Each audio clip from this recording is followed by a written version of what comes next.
Hello everyone, स्वागत है आप सभी का लोकवाणी पाठशाला में। रीजनिंग के अंदर काउंटिंग ऑफ फिगर, आकृतियों की गिनती हमारा चैप्टर चल रहा है। पहली 3 क्लास के अंदर मैंने आपको त्रिभुज, वर्ग और आयत को काउंट करने के कॉन्सेप्ट को समझाया। आई होप कि आपने अच्छे से क्लासेस को देखा होगा, कॉन्सेप्ट आप लोगों को समझ में आए होंगे और आप अपनी बुक से भी क्वेश्चन को कर पा रहे होंगे। अगर अभी तक आपने इन 3 क्लासेस को नहीं देखा है तो लिंक मैंने आज की क्लास के डिस्क्रिप्शन बॉक्स में दे दिया है। वहां जाकर आप अच्छे से तीनों क्लासेस को देखें, कॉन्सेप्ट को समझें, अपनी बुक से क्वेश्चन को करें। कहीं पर कोई डाउट अगर होता है तो वो आप मुझे कमेंट बॉक्स में लिख के बताएं।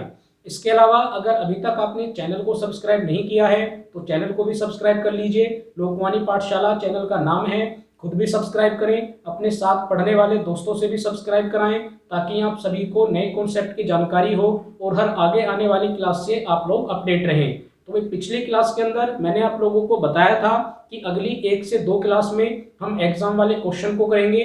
तो आज की इस क्लास में मैं आपको 10 एग्जाम वाले क्वेश्चन कराऊंगा। एक एक क्वेश्चन को आप अच्छे से समझें, कॉन्सेप्ट को समझें, उसके बाद अपनी बुक से क्वेश्चन को करें। कहीं पर कोई डाउट अगर रहे तो वो आप मुझे कमेंट बॉक्स में लिख के बताएं। तो चलिए पहले क्वेश्चन की तरफ चलते हैं। बोर्ड पर ये 5 आकृतियां बनी हुई हैं। इन पांचों आकृतियों के अंदर हमें त्रिभुज की संख्या बतानी है कि अलग अलग आकृति में कुल कितने त्रिभुज हैं। तो भाई अगर पहली आकृति की बात करते हैं तो इस तरह का कॉन्सेप्ट मैंने आपको त्रिभुज वाली क्लास में बताया है। अगर मैं यहाँ से नीचे वाली आकृति को छुपा लेता हूँ तो भाई ऊपर वाली आकृति में त्रिभुज कैसे काउंट करेंगे। तो हम इसके अंदर काउंटिंग को लिखते हैं और उसके बाद काउंटिंग को जोड़ देते हैं। तो 4 और 3 7, 7 और 2 9, 9 और 1 10। तो ऊपर वाली आकृति से कितने त्रिभुज मिले? तो यहाँ से 10 त्रिभुज मिले। इसी तरह से हम नीचे वाली आकृति में भी काउंटिंग को लिखेंगे और इनको भी जोड़ देंगे। तो 2 और 1 कितना हो जाएगा? 3। तो भाई नीचे वाली आकृति से कितने त्रिभुज मिले? तो यहाँ से 3 त्रिभुज मिले। लेकिन अभी हमारा क्वेश्चन खत्म नहीं हुआ, हमें क्या चेक करना है? तो भाई यहाँ पर आप एक कॉन्सेप्ट को समझ लीजिए। मान के चलिए कि ये दो अलग अलग छोटे छोटे त्रिभुज हैं। ये पहला त्रिभुज है और ये दूसरा त्रिभुज है। तो अभी तक आप इनको कितने बोलेंगे? तो भाई ये पहला हुआ और ये दूसरा हुआ। तो अभी तक ये केवल 2 त्रिभुज हैं। लेकिन अगर मैंने इन दोनों त्रिभुज को मिला दिया, भाई मैंने इनको मिलाकर एक तीसरी आकृति बना दी, और अब मैं आपसे पूछता हूं कि अब ये कितने त्रिभुज हैं? तो आप बोलेंगे ये 1 हो गया, ये दूसरा हो गया और एक ये तीसरा त्रिभुज हो गया। तो भाई अब ये त्रिभुज कितने बन गए? अब ये त्रिभुज 3 बन गए। तो कभी कभी क्या होता है कि जब 2 आकृतियां आपस में मिलती हैं तो वो कुछ नई आकृतियों का निर्माण करती हैं। तो भाई यहाँ पर क्या हुआ है? एक आकृति ऊपर ये थी और दूसरी आकृति नीचे थी। तो जब ये दोनों आकृतियां आपस में मिली हैं तो हमें ये चेक करना है कि क्या कोई और त्रिभुज भी बना है। भाई हम ये केवल एक बार क्रॉस चेक करेंगे कि क्या कोई और त्रिभुज भी बना है। अगर कोई और त्रिभुज बना होगा तो उसे हम यहाँ पर जोड़ देंगे, और अगर नहीं बना होगा तो कितना आंसर होगा? तो भाई हमारा 13 ही आंसर होगा। तो हमें केवल चेक करना है, अगर बना होगा तो हम इसमें ऐड कर देंगे।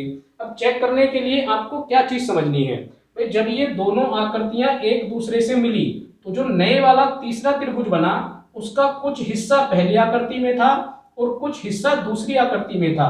तो यही आपको कॉन्सेप्ट समझना है कि जो नए त्रिभुज बनेंगे, भाई अगर इन दोनों आकृतियों को मिलाकर कोई नया त्रिभुज बनेगा तो उसका कुछ हिस्सा तो कहां पर होगा? इस पहली आकृति में होगा, और कुछ हिस्सा कहां पर होगा? दूसरी आकृति में होगा।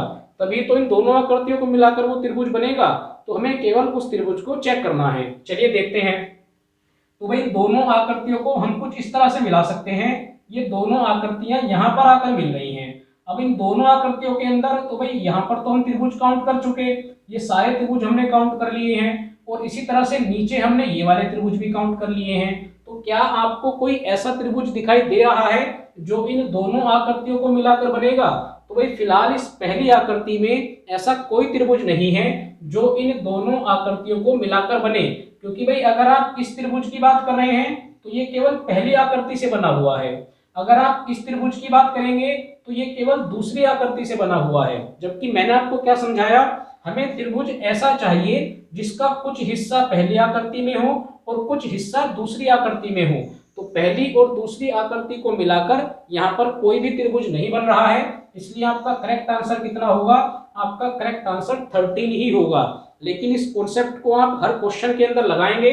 सबसे पहले जो मैंने आपको कॉन्सेप्ट पिछली 3 क्लास में बताया, सबसे पहले आप उन्हें अप्लाई करेंगे और उन्हें अप्लाई करने के बाद आप ये देखेंगे कि क्या आकृतियों को मिलाने के बाद भी कोई नया त्रिभुज बन रहा है। चलिए अगला सवाल समझते हैं।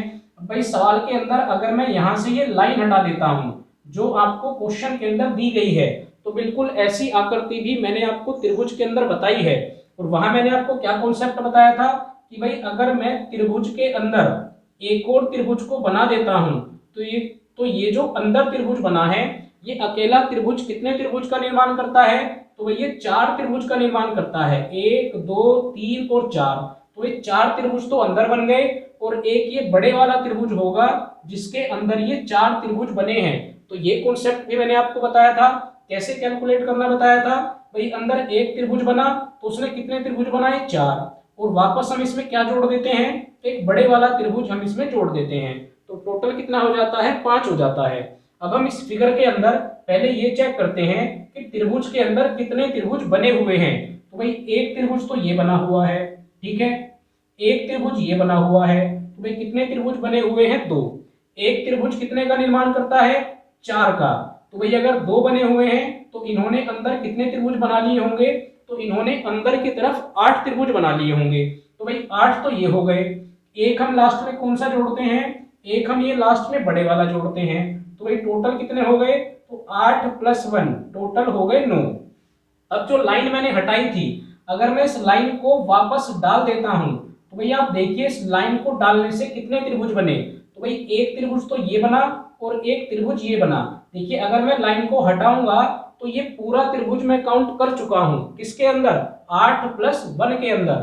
अब इस लाइन को डालने से क्या हो रहा है, इस लाइन को डालने से एक त्रिभुज इधर बन गया और एक त्रिभुज इधर बन गया।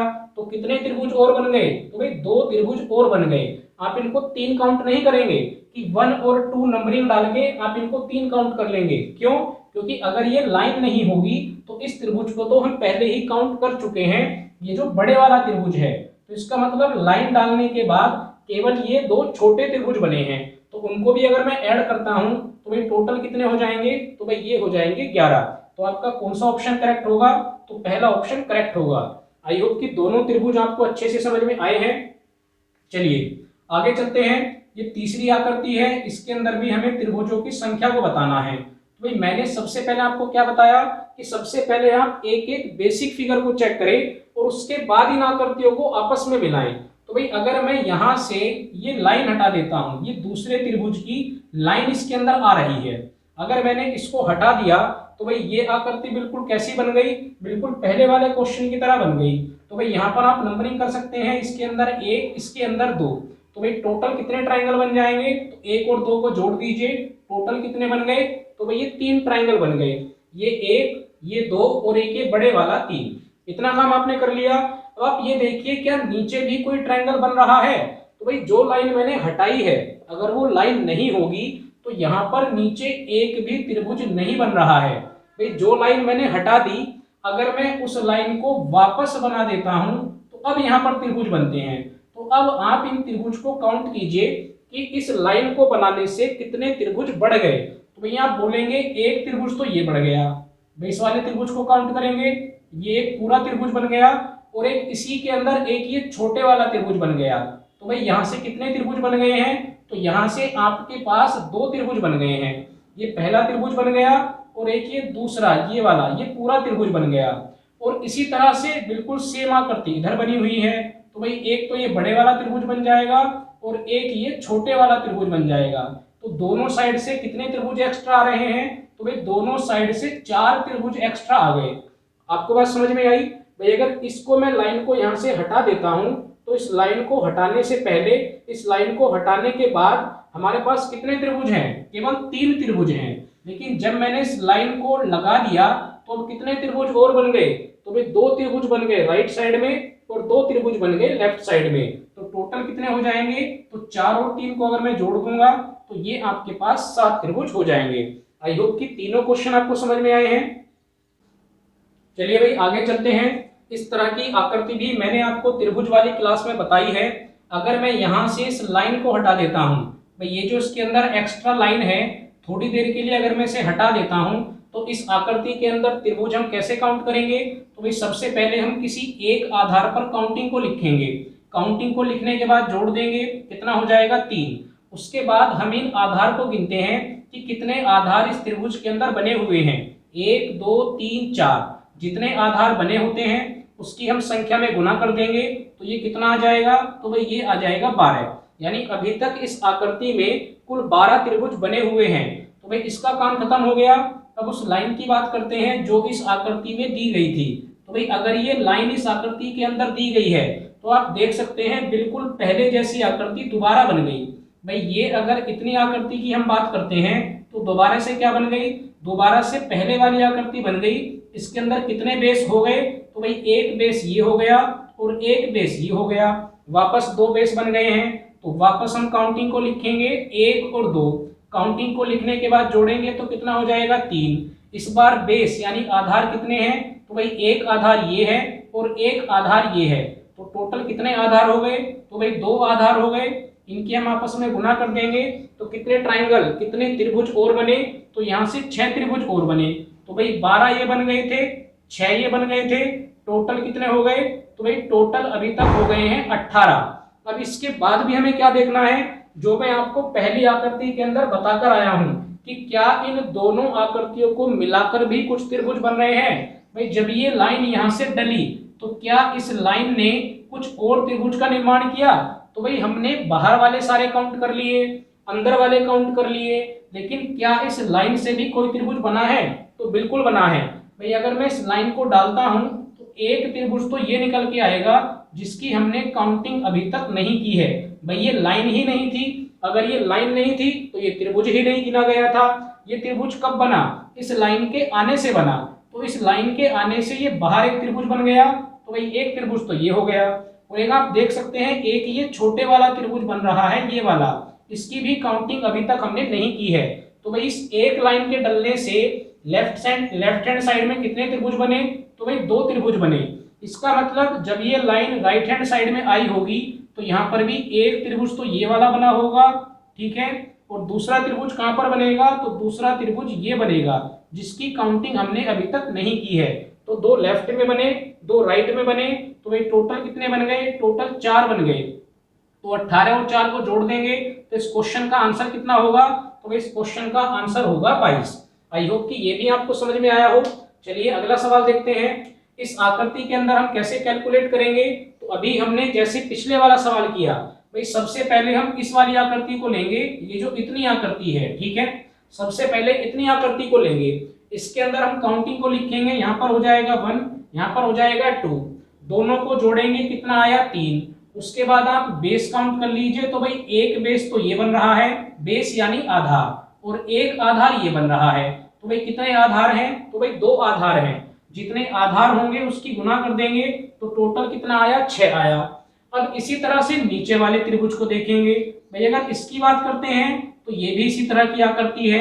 यहाँ पर क्या करेंगे? भाई यहाँ पर वापस आप काउंटिंग को लिखेंगे 1 और 2, तो यहाँ से कितने त्रिभुज बनेंगे? 2 और 1 3, तो भाई 3 त्रिभुज यहाँ से बन गए।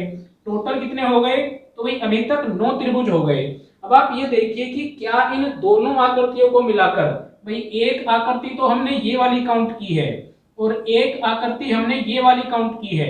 अब हमें ये भी देखना है कि क्या इन दोनों आकृतियों को मिलाने से भी कुछ त्रिभुज बने हैं। तो इस बार त्रिभुज बने हैं। भाई अगर मैं इस लाइन को लास्ट तक यहां तक ले जाता हूं तो एक त्रिभुज तो ये निकल के आएगा जो इन दोनों त्रिभुज से मिलकर बना है, और इसी तरह से एक त्रिभुज ये निकल के आएगा। तो भाई कितने त्रिभुज एक्स्ट्रा बन रहे हैं? तो भाई 2 त्रिभुज एक्स्ट्रा बन रहे हैं। कितने हो गए? 9 और 2 11। अब आप ध्यान से देखिए, क्या आपने अभी तक इन वाले त्रिभुज को काउंट किया, ये जो बाहर की तरफ बने हैं?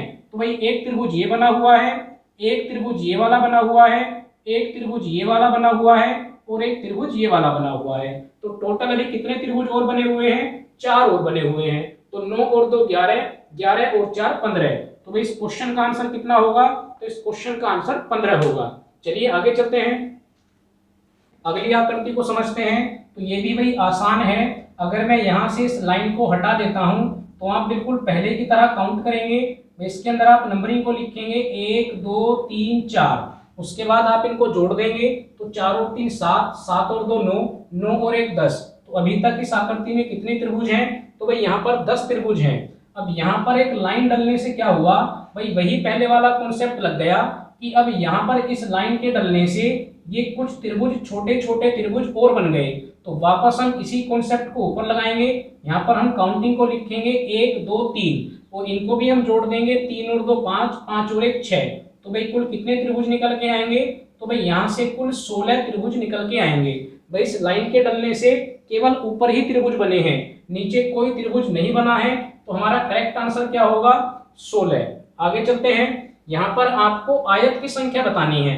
तो भाई ये आसान है। सबसे पहले आप बड़े वाले को कैलकुलेट करेंगे तो ये 1 हो गया, उसके बाद दूसरे को काउंट करेंगे 2 हो गया, उसके बाद तीसरे को काउंट करेंगे 3 हो गए। लेकिन अब ये जो अंदर आकृति बनी हुई है, यहाँ पर कितने आयत हैं? तो भाई 1 ये हो जाएगा, तो 3 और 1 4, 4 और 1 5, और ये जो बड़े वाला है हम इसको भी काउंट करेंगे तो टोटल कितने आयत हो जाएंगे? तो यहाँ पर 6 आयत हो जाएंगे। इसका कॉन्सेप्ट भी मैंने आपको बताया हुआ है। भाई अगर मैं इसकी नंबरिंग करता हूँ तो आप इसको लिखेंगे 1 और इसको लिखेंगे 2। उसके बाद मैंने आपको क्या बताया था कि आप इनकी काउंटिंग को जोड़ लेंगे। तो काउंटिंग को जोड़ के कितना आ रहा है? तो भाई 3 आ रहा है। इसका मतलब यहाँ से कितने आयत बने? तो यहाँ से आपके पास 3 आयत बने। तो भाई 3 आयत तो इससे बन गए। उसके बाद 4, 5 और 6। तो हमारा करेक्ट आंसर क्या होगा? 6 होगा। अगला सवाल देखते हैं। यहाँ पर भी आपसे आयत ही पूछे गए हैं। ये कॉन्सेप्ट भी मैंने आपको बता रखा है। सबसे पहले आप इसके अंदर काउंटिंग को लिखेंगे और काउंटिंग को लिखने के बाद जोड़ देंगे। 5 और 4 9, 9 और 3 12, 12 और 2 14, 14 और 1 15। इधर से जोड़ के कितना आया? 15 आया। अब आप कॉलम को जोड़ेंगे तो यहाँ पर भी आप काउंटिंग लिखेंगे 1 2 3। इनको भी आप जोड़ेंगे, यहाँ से जोड़ के कितना आया? 6 आया। अब ये जो आपके पास दोनों वैल्यू जोड़ के आती हैं, इसकी आप आपस में गुना कर देते हैं तो आपके पास कुल आयत की संख्या निकल के आ जाएगी। तो ये 15 और 6 कितने होते हैं? 90। तो करेक्ट आंसर क्या होगा? बी। आगे चलते हैं। यहाँ पर आपको बतानी है वर्गों की संख्या कितनी है। तो भाई ये कॉन्सेप्ट भी आपको मैंने बता रखा है। अगर आप केवल इतने पार्ट को लेते हैं और इस पार्ट के अंदर आप वर्ग को काउंट करते हैं तो मैंने आपको तरीका बताया था। आप यहाँ पर काउंटिंग को लिखेंगे तो भाई काउंटिंग दोनों साइड से बराबर है। यहाँ पर भी बराबर है, 2 तक जा रही है, और नीचे भी बराबर है, 2 तक ही जा रही है। तो मैंने आपको क्या तरीका बता रखा है कि आप किसी एक साइड को लेंगे और उसके अंकों का क्या कर देंगे? वर्ग कर देंगे। तो भाई 1 का वर्ग 1 होगा, 2 का वर्ग 4 होगा। तो इस इतनी आकृति से हमारे पास कितने वर्ग निकल के आए? तो भाई यहाँ से हमारे पास 5 वर्ग निकल के आए। तो भाई इसी तरह की आकृति कहाँ पर बन रही है? ठीक इसी तरह की आकृति ये भी बन रही है। तो भाई अगर 5 वहां से बने हैं तो 5 यहाँ से भी बनेंगे। तो भाई टोटल कितने हो जाएंगे? 5 और 5 10। इतनी बात आपको समझ में आई? टोटल यहाँ से कितने वर्ग बने? तो भाई 5 वर्ग यहाँ से बने और 5 वर्ग यहाँ से बने। कितने हो गए? तो भाई टोटल 10 हो गए। अब हम क्या चेक करेंगे? क्या इन दोनों आकृतियों को मिलाकर भी कोई वर्ग बन रहा है? तो भाई इन दोनों आकृतियों को मिलाकर एक वर्ग ये भी बन रहा है। अभी मैं आपको यही बात समझा के आया। भाई ये वर्ग कैसा है? इस वर्ग का आधा हिस्सा पहली आकृति में है और आधा हिस्सा दूसरी आकृति में है। तो 10 में इस एक को भी जोड़ देते हैं। अब कौन सा बच गया? तो भाई अभी हमने ये जो बाहर एक बना था, अभी हमने इसको भी काउंट नहीं किया है।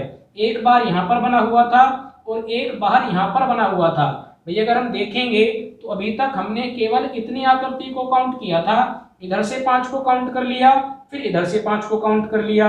उसके बाद हमने ये एक बड़े वाला वर्ग लिया। तो भाई बड़े वाला तो ले लिया, लेकिन इसके अंदर ये जो 2 छोटे वाले वर्ग थे ये भी काउंट करने हैं। तो भाई टोटल कितने हो जाएंगे? तो भाई टोटल हो जाएंगे 13। इस क्वेश्चन को करने का एक तरीका और है।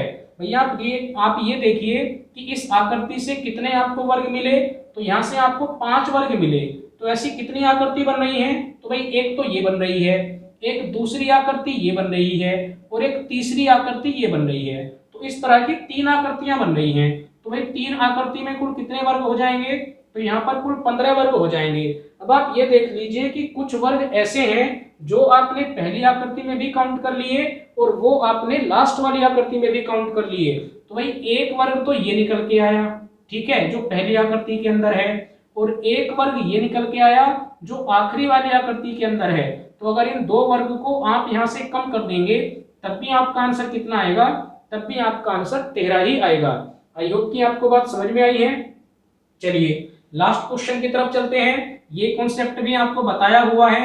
इसके अंदर आप काउंटिंग लिखते हैं 1 2 3 4 और जो सबसे बड़े वाला नंबर होता है उसकी आप क्या कर देते हैं, उसकी आप 2 में गुना कर देते हैं, यानी उसको आप डबल कर देते हैं। तो डबल करने के बाद यहाँ से कितने त्रिभुज बनेंगे भाई, यहाँ पर त्रिभुज बताने हैं। तो एक आकृति के अंदर कितने त्रिभुज बने, तो यहाँ पर 8 बने। तो भाई यहाँ से 8 बनेंगे, तो यहाँ से भी 8 बनेंगे और यहाँ से भी 8 बनेंगे। तो टोटल कितने हो जाएंगे, तो भाई टोटल 24 ट्रायंगल तो ये हो गए। अब मैंने आपको क्या बताया, मैंने आपको ये भी बताया कि अब आप इन आकृतियों को मिला के देखिए कि क्या इन आकृतियों को मिलाने से कुछ नए त्रिभुज बन रहे हैं। तो भाई बिल्कुल बन रहा है। एक त्रिभुज तो ये बन रहा है, ठीक है, ये एक बड़ा त्रिभुज बन रहा है इन दो आकृतियों को मिलाने से, और एक त्रिभुज ये बन रहा है। तो भाई कितने त्रिभुज एक्स्ट्रा बने, तो भाई 2 त्रिभुज यहाँ से एक्स्ट्रा बन गए हैं। इसका मैंने आपको तरीका भी बताया था कि आप अंदर डॉट काउंट कर लीजिए कि यहाँ पर अंदर कितने डॉट लगे हुए हैं। तो 2 डॉट लगे हुए हैं, इसका मतलब 2 त्रिभुज तो यहाँ से एक्स्ट्रा हमें और मिल गए। अब आगे चलते हैं। अब इन दो आकृतियों को हम देखेंगे, क्या इनसे कोई त्रिभुज बनेगा, बिल्कुल बनेगा, जिस तरह से अभी बनाए हैं। तो भाई एक त्रिभुज ये बन के निकलेगा, ठीक है, और एक त्रिभुज ये वाला बन के निकलेगा। तो क्योंकि यहाँ पर भी कितने डॉट हो जाएंगे, एक डॉट ये हो जाएगा और एक डॉट ये हो जाएगा। तो भाई 2 त्रिभुज और आ गए, कितने हो गए 24 और 2 26 और 2 28। अभी भी एक त्रिभुज बाकी है, और वो कौन सा त्रिभुज बाकी है, तो भाई इन तीनों आकृतियों को मिलाकर भी एक त्रिभुज बन रहा है।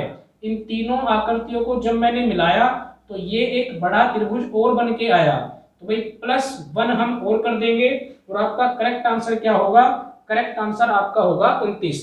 आई होप कि 10 के 10 क्वेश्चन आपको समझ में आए हैं। इनकी आप एक बार अच्छे से प्रैक्टिस करें। कहीं पर कोई डाउट अगर हुआ हो तो वो आप मुझे कमेंट बॉक्स में लिख के बताएं। अगली क्लास के अंदर हम कुछ और एग्जाम वाले क्वेश्चन करेंगे और उसके बाद आपका ये चैप्टर भी कंप्लीट हो जाएगा।